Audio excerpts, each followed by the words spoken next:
Anna Hodson, and I was an undergraduate at Brandeis University, where I studied neuroscience, biology, and East Asian studies.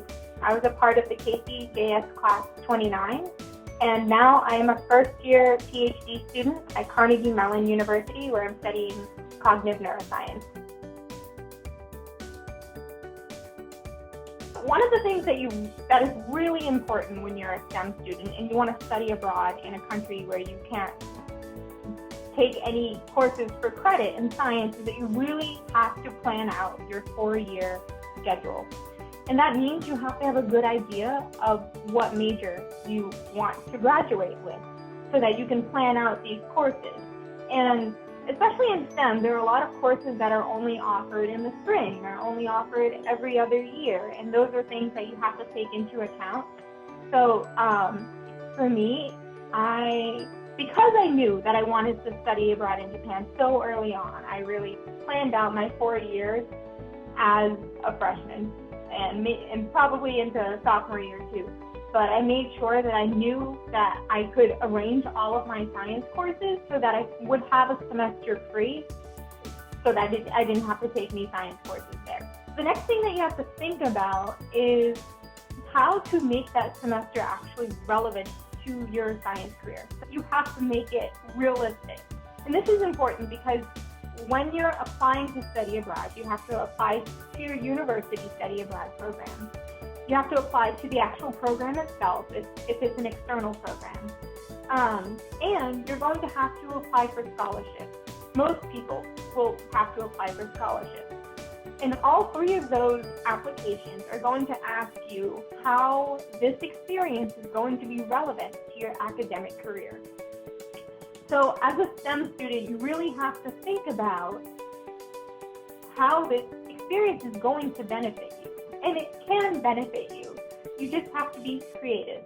If you are someone who's studying psychology, neuroscience like I am, you can, do what I did and observe language in a classroom, if that's what you're interested in. If you are studying computer science, Japan is one of the most high-tech countries in the world, and Nintendo is based in Kyoto, so maybe something can happen there. If you're studying engineering, you can maybe interview some people who are building earthquake-safe buildings. There's always something that can be relevant to your scientific career. And so part 1 is you have to be creative with how you're going to make this experience relevant. But then you have to make it realistic. You actually have to say, okay, this thing that I get from studying in Japan is going to be useful to me because I am going to do X, Y, Z. So for me, I said, I'm going to use this opportunity to explore my interest in language learning so that next year when I go to do my senior thesis, which is something I actually did, maybe this can be the basis for it. So this will have a real impact on my scientific career. Both within university and beyond, because it's still influencing me now.